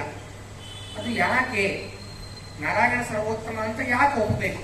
ಇತರ ದೇವತೆಗಳನ್ನ ಸರ್ವೋತ್ತಮ ಅಂತ ಯಾಕೆ ಒಪ್ಪಬಾರದು? ಒಪ್ಪಿದರೆ ಏನು ದೋಷ, ಒಪ್ಪದಿದ್ದರೆ ಈ ಪಕ್ಷದಲ್ಲಿ ಏನು ದೋಷ? ಈ ವಿಚಾರಗಳನ್ನ ಪ್ರತ್ಯಕ್ಷ ಸಾಧ್ಯವಾದರೆ ಪ್ರತ್ಯಕ್ಷ ಪ್ರಮಾಣ, ಅನುಮಾನದಿಂದಂತರೂ ಇದ್ದದ್ದೇ. ವೇದ ಮಂತ್ರಗಳು ಆಗಮಗಳಿಂದ ಪ್ರಮಾಣಗಳನ್ನು ಕೊಟ್ಟು ಎಲ್ಲಾ ರೀತಿಯಿಂದಲೂ ಒಂದು ವಿಚಾರವನ್ನ ಚೆನ್ನಾಗಿ ನಿರೂಪಣೆ ಮಾಡುವಂತಹ ರೀತಿಯಲ್ಲಿ ಅವರ ಗ್ರಂಥಗಳಿರುತ್ತವೆ. ಆದ್ದರಿಂದ ಅಲ್ಲಿ ಸಂದೇಹಕ್ಕೆ ಅವಕಾಶ ಇಲ್ಲ. ಪರಮಾತ್ಮ ಸರ್ವೋತ್ತಮ. ಇತರ ದೇವತೆಗಳು ಅವನ ಪರಿವಾರತೆಯ ನಾವು ಅವರನ್ನು ಚಿಂತನೆ ಮಾಡಬೇಕು. ಇತರ ದೇವತೆಗಳೆಲ್ಲರೂ ಕೂಡ ಪರಮಾತ್ಮನ ಅಧೀನ. ಈ ವಿಚಾರಗಳನ್ನ ಅನೇಕ ರೀತಿಯ ಪ್ರಮಾಣಗಳಿಂದ ಉಲ್ಲೇಖ ಮಾಡಿ ತೋರಿಸಿದಂತಹ ಮಹಾನುಭಾವರು ಶ್ರೀಮದ್ ಆಚಾರ್ಯರು. 10ನೇ ಸರ್ಗದಲ್ಲಿ ಕೂಡ ಅನೇಕ ಅವರ ಘಟನೆಗಳನ್ನೆಲ್ಲ ಹೇಳಿದ್ದಾರೆ. ಬದರಿ ಯಾತ್ರೆಗೆ ಹೋದಂತಹ ಸಂದರ್ಭದಲ್ಲಿ ನಡೆದಂತಹ ಅನೇಕ ಕಥೆಗಳ ನಿರೂಪಣೆ ಅದರಲ್ಲಿ ಮಾಡಿದ್ದಾರೆ. ಅನೇಕ ರೀತಿಯ ವಿದ್ಯೆಗಳು. ಒಂದು ಬಾರಿ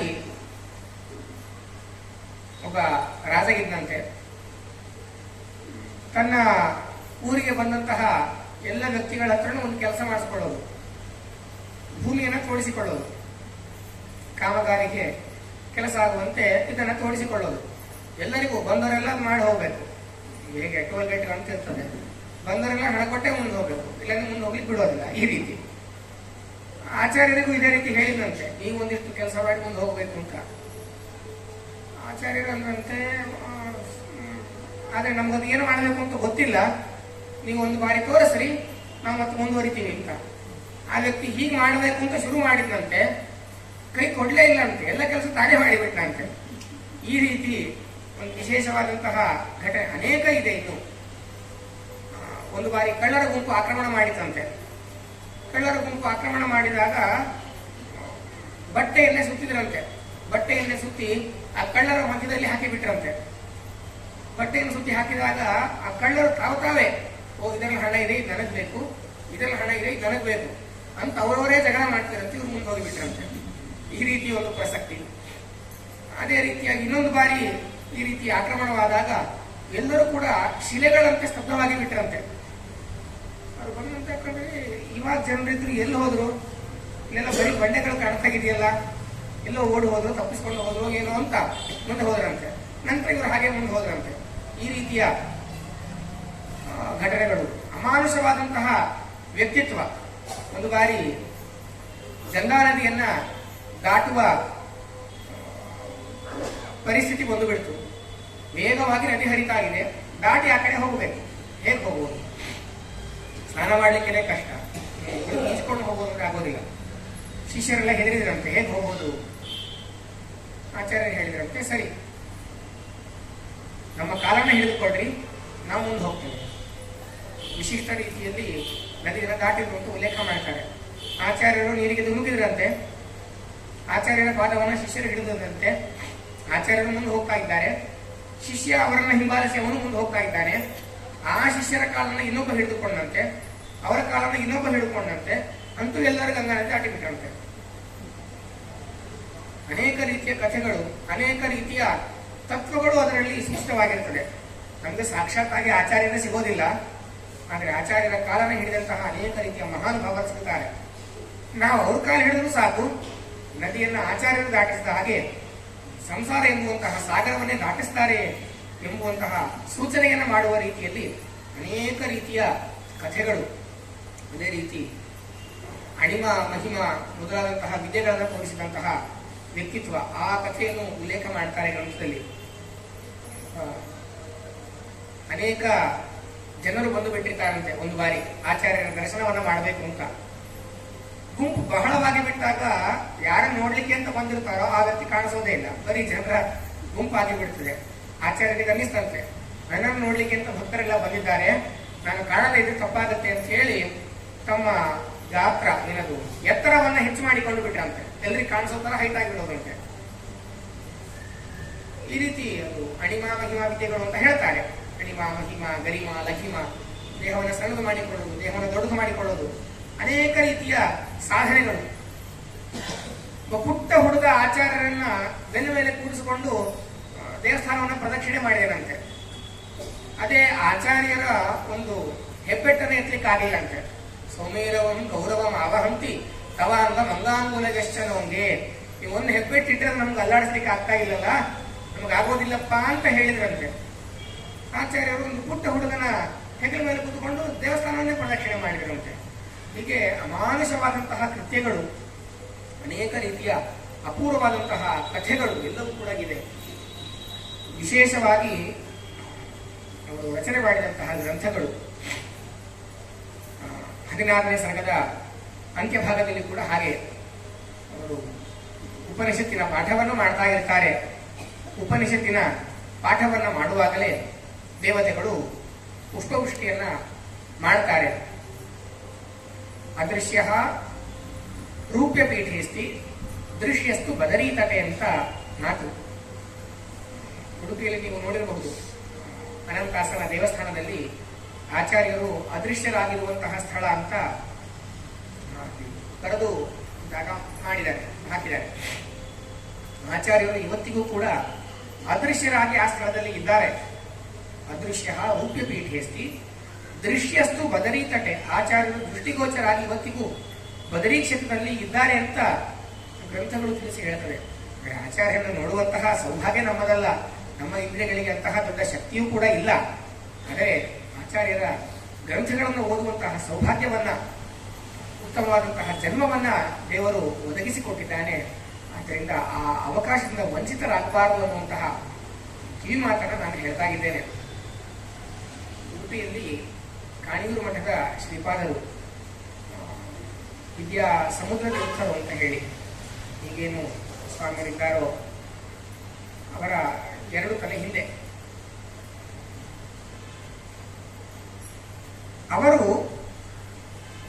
ಅಲ್ಲಿ ನೀವೆಲ್ಲ ನೋಡಿದಿರಿ ಅಂತ ಅನ್ಕೊಂಡಿದ್ದೀನಿ. ಅದನ್ನ ಅನಂತಾಸನ ದೇವಸ್ಥಾನದಲ್ಲಿ ಆಚಾರ್ಯರು ಅದೃಶ್ಯರಾಗಿರುವಂತಹ ಸ್ಥಳ ಅಂತ ಅಲ್ಲಿ ಒಂದು ಖಾಲಿ ಜಾಗ ಇದೆ. ಇಲ್ಲಿ ಆಚಾರ್ಯರಿದ್ದಾರೆ ಅಂತ ಹೇಳಿ ಅಲ್ಲಿಯೇ ಪೂಜೆಯನ್ನ ಮಾಡ್ತಾರೆ, ದೀಪ ಹಚ್ತಾರೆ, ಆಡ್ತಾರೆ, ಎಲ್ಲ ಸರಿ. ಅವರು ಒಂದು ಬಾರಿ ಪ್ರದಕ್ಷಿಣೆ ಮಾಡಬೇಕಾದ್ರೆ ಅನ್ಕೊಂಡ್ರಂತೆ, ಬಂದು ನೋಡುವಂತಹ ಜನರಿಗೆ ಖಾಲಿ ಖಾಲಿ ಕಾಣಿಸ್ತದೆ, ನಮ್ಗೇನು ಆಚಾರ್ಯ ಕಾಣಿಸೋದಿಲ್ಲ. ಬಂದು ನೋಡುವಂತಹ ಭಕ್ತರಿಗೆ ಖಾಲಿ ಕಾಣಿಸೋದಕ್ಕಿಂತ ಒಂದು ಪ್ರತಿಮೆಯನ್ನ ಮಾಡಿ ಅಲ್ಲಿ ಇಟ್ಟು ಬಿಟ್ರೆ ಬಂದಂತಹ ಜನರಿಗೆ ಅನುಕೂಲ ಆಗ್ತದೆ ಅಂತ ಒಂದು ಬಾರಿ ಆಲೋಚನೆ ಬಂತಂತೆ. ಆಲೋಚನೆ ಮಾಡಿದ್ದಾರೆ. ನಂತರದಲ್ಲಿ ಸ್ವಪ್ನಗೇನು ಅಂತಂದ್ರೆ, ನನ್ನ ಮೇಲೆ ನನ್ನ ಪ್ರತಿಮೆ ಕೂಡಿಸ್ತೀಯಾ ಅಂತ. ಅಂದ್ರೆ ಆಚಾರ್ಯರು ಅದೃಶ್ಯರಾಗಿ ಇದ್ದಾರೆ ಅನ್ನೋದಕ್ಕೆ ಅನೇಕ ರೀತಿಯ ಘಟನೆಗಳು ಈ ರೀತಿ ಇದೆ, ಇಲ್ಲ ಅಂತಲ್ಲ. ಹತ್ತಿರದ ನೆನಪಾಯಿತು ಅಂತ ಹೇಳಿದೆ. ಅಂತೂ ಆಚಾರ್ಯರ ಗ್ರಂಥಗಳು, ಆಚಾರ್ಯರು ತೋರಿಸಿಕೊಟ್ಟಂತಹ ದಾರಿ, ಅವರು ತೋರಿಸಿದಂತಹ ವೈಷ್ಣವ ಸತ್ಸಂಪ್ರದಾಯ, ದೇವರ ಉತ್ತಮತ್ವ, ಇತರ ದೇವತೆಗಳ ಪರಮಾತ್ಮನ ಅಧೀನತ್ವ, ಜೀವನ ಅಸ್ವಾತಂತ್ರ್ಯ, ಎಲ್ಲ ವಿಚಾರಗಳನ್ನ ಚೆನ್ನಾಗಿ ಮನದಟ್ಟು ಮಾಡಿಕೊಂಡು ಆಚಾರ್ಯರಲ್ಲಿ ವಿಶೇಷವಾಗಿ ಭಕ್ತಿಯನ್ನ ಮಾಡಿ ಅವರ ಅನುಗ್ರಹದಿಂದ ದೇವರ ಸರ್ವೋತ್ತಮತ್ವವನ್ನ, ದೇವರ ಮಹಿಮೆಯನ್ನ ಚೆನ್ನಾಗಿ ತಿಳಿದುಕೊಳ್ಳುವಂತಹ ಸೌಭಾಗ್ಯ ದೇವರು ನಮ್ಮೆಲ್ಲರಿಗೂ ಒದಗಿಸಿಕೊಳ್ಳಿ ಅಂತ ವಿಶೇಷವಾದ ಸಂದರ್ಭದಲ್ಲಿ ಪ್ರಾರ್ಥನೆಯನ್ನು ಮಾಡ್ತಾ ಈ ಪ್ರವಚನ ಮಾಲಿಕೆಯನ್ನ ಇಲ್ಲಿಗೆ ಉಪಸಂಹಾರ ಮಾಡ್ತಾ ಇದ್ದೇನೆ.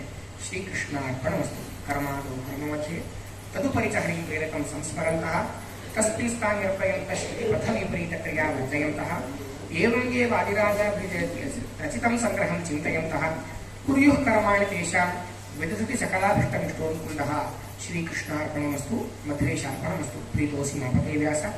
ಯದಿ ಕೇನಾಪಿ ಕರ್ಮಣ ಕುರು ಮಾಂ ಮಧ್ವಶಾಸ್ತ್ರಸ್ಯ ಸದಾ ವರ್ತಿರತಂ ಹರೇ. ಶ್ರೀಕೃಷ್ಣಾರ್ಪಣಮಸ್ತು. ಮಧ್ವೇಶಾರ್ಪಣಮಸ್ತು.